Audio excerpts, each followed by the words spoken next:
Hello everyone and welcome to the last little talk in our short series on an introduction to wildlife recording.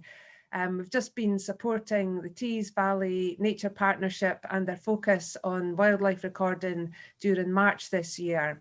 So I'm delighted, a couple of people with me today, virtually at least. So we've got James and Charlotte from the Natural History Society of Northumbria. So perhaps you could perhaps just introduce yourself. So James, what's your job and what do you do? So I'm the Communications and Engagement Officer for the Natural History Society, working on our engagement events, publications and a few other items across the North East. Excellent. And Charlotte? I'm a conservation officer and my role is focused primarily on development and delivery of citizen science. Excellent. So thanks for joining me today and the other people listening in. So James and Charlotte are going to talk a bit about two local surveys that are going on right now that you can join in with this year. And I'm going to just talk a little bit about a survey that's coming up shortly called the City Nature Challenge. So I'm going to get straight on and share my screen and chat about the City Nature Challenge, and then we'll hand over to James and Charlotte to talk about the surveys that they're involved with. Okay, so this is talk 4, and I'm just going to talk a bit about the City Nature Challenge. So I'll just get straight on and do that. The City Nature Challenge is basically a worldwide biohunt over 4 days, starting at the end of April. I'll just get those dates up. So the main thing I want you to do today is get these dates in your diary. The main sort of time to go spotting wildlife is between the 30th of April and the 3rd of May. And then between the 4th and the 9th of May, that's when we all sort of help each other identify what we spot. So pop those dates in your diary. The City Nature Challenge uses the app that I spoke about in the last talk called iNaturalist. So another thing you might do to prepare for joining in is explore iNaturalist a little bit. But I'll just say, give a little bit of background to the City Nature Challenge. It started in 2016 on the west coast of America and was a sort of rival sort of BioBlitz citizen science project between the Natural History Museum of Los Angeles County and the California Academy of Sciences. It went so well that the following year in 2016, it became a national competition. And then in 2018, it was international. Last year in 2020, 244 cities took part, and I'm not quite sure how many are taking part this year, but I think it's more than 244. So as you can see from this map, it is spread right across the world. So it's a great thing to be involved with. It started as a competition, but last year, because of the pandemic, and this year it's sort of more of a sort of collaborative kind of approach where everyone's working together to record as much as possible with little bits of rivalry thrown in here and there. So in the United Kingdom, that's the cities that are taking part, and our city it's a loose definition, is basically the sort of area that Eric is involved in, that we're involved in, sort of in North East England, our little corner. So it's not just any particular city, it's a whole sort of area. Taking part's quite easy. You spot the wildlife, take a photo and upload it to iNaturalist, but we'll have some more talks about that as we get closer to the date. So that's the main thing I want you to spot today, is get ready to do the City Nature Challenge at the end of April. That's all I'm going to say. I'll stop sharing my screen and we'll hear from James and Charlotte about the North East Ladybird Spot and the North East Bee Hunt. So I'll hand over to you, Charlotte, I think. Thank you, Fiona. I'll just share my screen. So thank you, Fiona. We have 2 regional surveys that you can get involved with this spring and summer. So we have the North East Bee Hunt that's returning for its 2nd year. And we also have a new citizen science project called the North East Ladybird Spot. So both projects are all about getting more people involved across the North East to look out for and record ladybirds and bees. So your sightings can really help to add to our knowledge and understanding of bees and ladybirds in the North East. So we are encouraging you to submit your sightings through iRecord. You would have learned about iRecord from one of Fiona's previous talks. So we are using iRecord because it's a great platform to make sure that your records get to where they need to be, including to Eric North East and to national recording schemes. And they also make their way onto the National Biodiversity Network Atlas as well. Your records are also checked by experts and are really made available to help inform monitoring and conservation efforts of species both regionally and also across the UK as well. So on the screen here, you can see the maps of the records so far for the Ladybird Spot and the Bee Hunt. So far we actually have over 200 records, which is fantastic, and 60 people have got involved so far. So we have actually set up an iRecord group for each of the projects. So this allows you to view your records and view other records as they come in, and you can also explore what species have been found close to you as well. And the recording form can be found on our website as well. So the North East Bee Hunt has 8 target bee species to look out for, but records of all bee species are very welcome. We have 4 bumblebee species to look out for. So at this time of year, you'll see the big burly bumblebee queens, and records of the red-tailed bumblebee and the tree bumblebee have come in so far. But you'll also see the garden bumblebee as well over the next couple of weeks. So these are all bumblebees that you're likely to find in your garden or your local park, and they can be found in a great range of habitats. The tree bumblebee is a particularly interesting species because it actually only arrived in the region in 2007. So it actually came from mainland Europe and was first recorded down south in 2001 before making its way to the northeast in 2007. And records have really helped to sort of map this spread. So it's really important that we continue to record the species and see where else it is in the northeast. And we've also added a new target bee species this year, which is the red-tailed cuckoo bee. So this isn't your typical bumblebee. It's actually very much like the cuckoo bird. It actually takes over the nest of other bumblebee species. And in the case of the red-tailed cuckoo bee, it takes over the nest of the red-tailed bumblebee. So you'll not see this species quite yet, but over the next couple of months, you'll find this species as it will emerge from hibernation in search of an established red-tailed bumblebee nest. And this species is actually regarded as regionally scarce, but records have shown that this species is becoming more common. So it's important that we continue to record this species to see where else it is in the region. We also have 4 solitary bees to look out for as well. So the red mason bee, the tawny mining bee, and the ashy mining bee are species that are only out early in the year during springtime. So now is the perfect opportunity to look out for them and record them. But a solitary bee species that is good to look out for later in the year, in summer, is the fork-tailed flower bee. And this is a particularly under-recorded species, but you are likely to find it in your garden, particularly if you have plants from the dead nettle family, such as your salvias, lamb's-ear, woundworts, and other dead nettles as well. So these 4 bee species can be found in gardens and parks, and you're very likely to encounter them. And we have selected these target bee species because they are some of our most distinctive bees. So we do have around 100 bee species in the North East, so it can be quite daunting getting started with bee identification. But these 8 species are a nice set to get to grips with bee ID.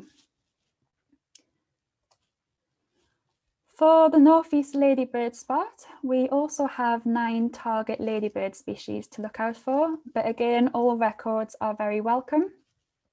So these ladybirds can also be found in urban environments, including parks and gardens. And they can be found out now and through to autumn time. But even if they aren't quite active yet, you can often see them clustered on old stone structures where they're still overwintering. And these species can be found on trees, on shrubs, but we also have 2 more grassland associated species as well, which is the 14 spot and the 22 spot ladybird. And I read something interesting recently that you can actually find at least 7 different ladybird species on one urban broadleaf tree. And you're also likely to find a greater abundance of ladybirds in urban areas than you would in semi-natural woodland, for example, because there's actually a greater abundance of aphids in urban areas because of the warmer climate. So getting involved in urban areas is a really good chance to see some of these ladybird species.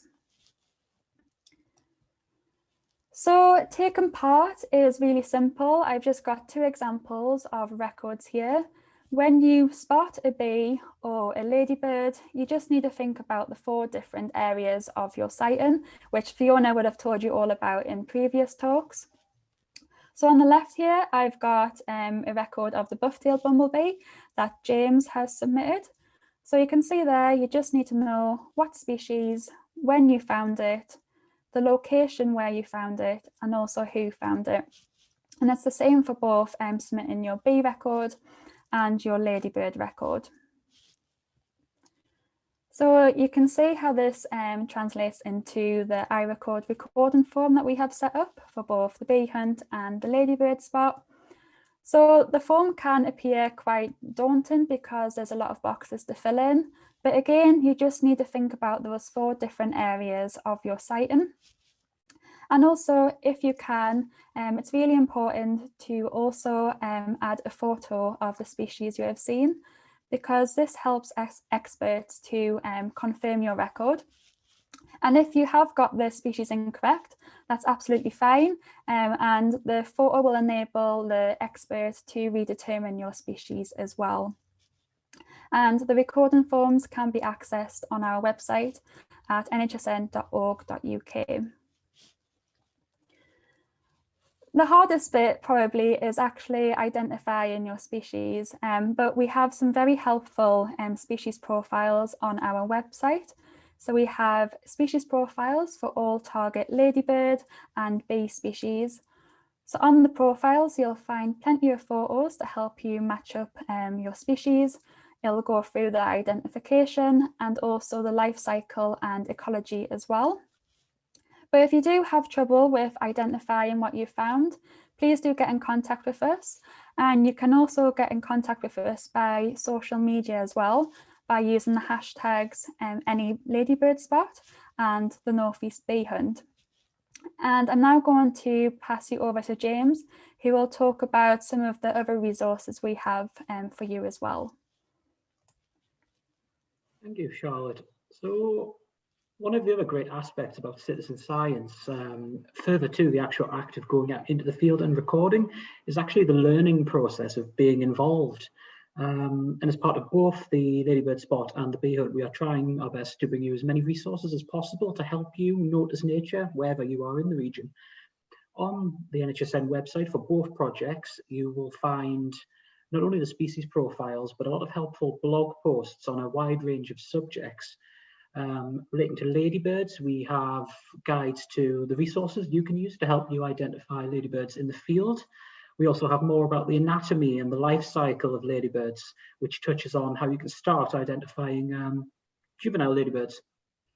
With respect to bees, we have a great range of written material on there, everything from comparisons of confusing bumblebee species, including a fantastic article about how to identify white-tailed bumblebees, which I know confuse a lot of people, myself included. We also have a great deal on there about the different solitary bee species, as well as personal accounts of the people actually out there looking for bees, sharing what they've enjoyed about the project and what they personally take from the act of recording. You will also find one downloadable PDF to help you identify the 8 target bee species, focusing more on the really key points that help you clinch the identification. When it comes to ladybirds, you'll find a link to the UK Ladybird Recording Scheme, and they're wonderful resources which help you not only identify the ladybirds at the heart of the North East Ladybird Spot, but also all of the species you can encounter across the entire UK. So you really are spoiled for choice there. Over on YouTube, we have produced 2 videos which really summarise the 2 projects. Please do head across there and watch them. And we'll be releasing more video content over the months to come, including a talk on ladybirds with a focus on how you really get to grips to them as a beginner. We also have a talk on YouTube summarising the fantastic effort of recorders as part of last year's North East Bee Hunt, where I think almost 2,500 records were submitted across the region, including some very, very notable finds. So yeah, please do take a look. If you don't find what you're looking for and you still have a burning unanswered question, feel free to let us know on social media. We'd love to hear from you, and we will really try to answer that question. And perhaps you could inspire us to create some more content. Over the months ahead as well, we will also be looking to run a number of events. For now, given the situation surrounding COVID-19, a lot of these are being carried out digitally. For bees, we have an upcoming session for under 25s to really help people get to grips of identifying bumblebees and solitary bees. We also have a beginner's guide to bumblebees delivered by none other than Gordon Port, NHSN's invertebrate section lead, whereas Charlotte here will be delivering a session on how you take your BID further, maybe going into a few more of the confusing species you could encounter, as well as a few of the more elusive ones. With ladybirds, we are very lucky to be hosting experts from the UK Ladybird Recording Scheme to deliver a wide-ranging guide to the ladybirds you could encounter in the North East.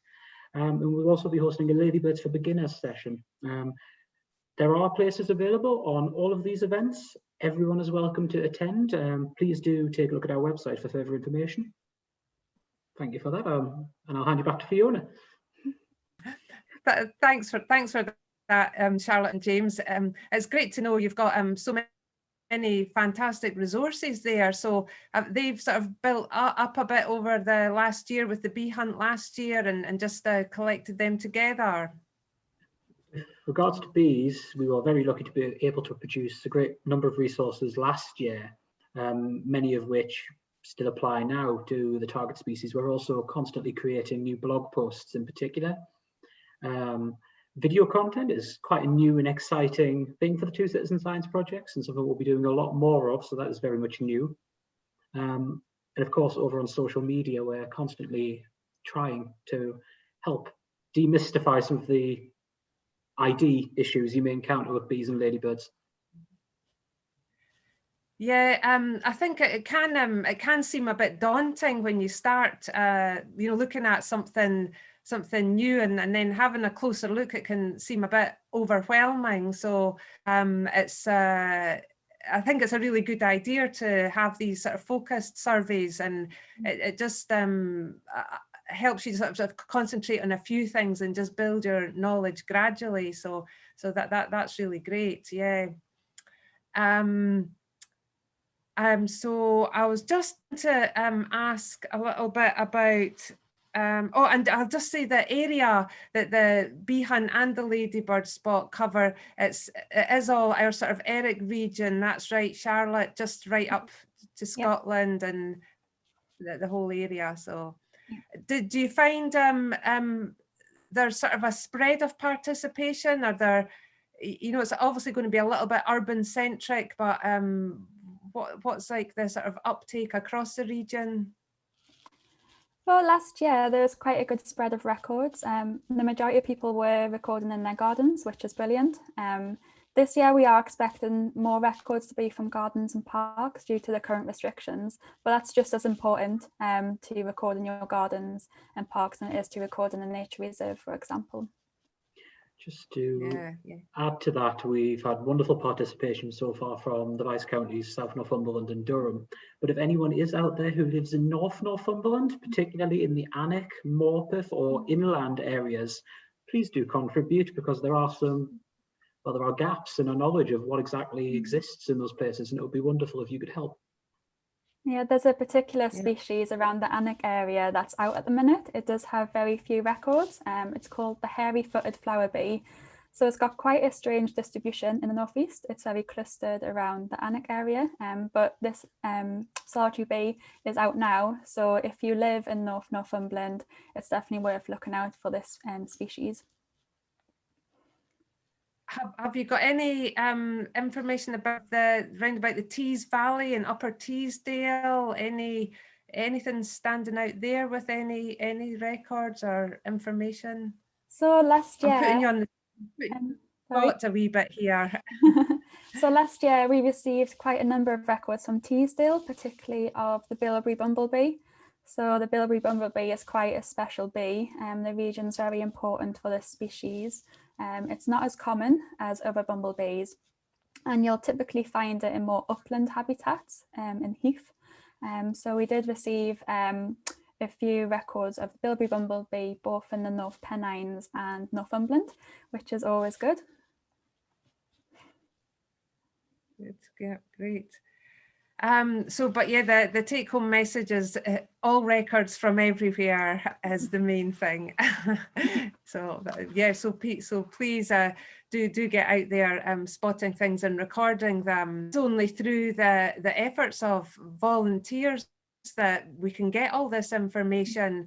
It just couldn't be done, paid for and having people out doing these surveys. So the volunteer effort is really important, and it is the great things I think about it is it's a way of actively working for wildlife and conservation without having to go up into the mountains, planting trees or blocking up drains, which can be quite hard work. So that does really contribute. So it's great to know about these local surveys. I thought we've sort of covered the main things there, but just again to put you on the spot a wee bit, what would you say you get out of going out, looking for wildlife and recording it? What do you get out of it, James? Why do you do it?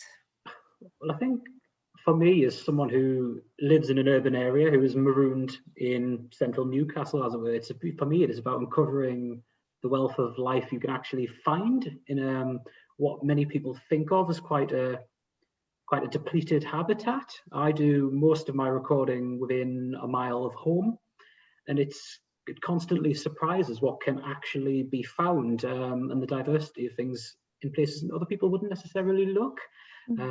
Road verges, parkland, walls, gardens.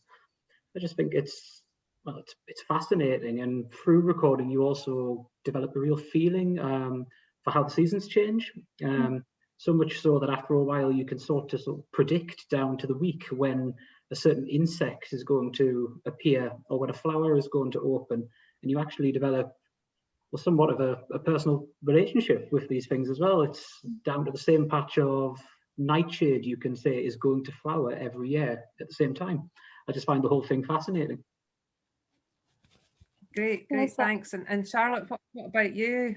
Yeah, I'm very similar to James. I'm like an urban recorder because I also live in quite a built-up urban area, and it is just being able to discover what's actually on your doorstep. Last year in particular, because of the restrictions, I was confined to my garden or my local park, and to be honest, they are often overlooked habitats really, and just even when I was walking along streets, I would see, mining bees nesting in, a wall that probably is walked past by many people each day and overlooked. So it really is just about discovering what can be found on our doorsteps, and it's just amazing, you know, the sort of diversity that you can find. Yeah, that's great. It's just so enriching to everyday life, isn't it? But we're speaking to the converted here, of course. So. But that's great. Yeah, so yeah, we would obviously encourage all of you out there to get out and give it a go. We're all available to contact if you're have got any problems or getting stuck with anything.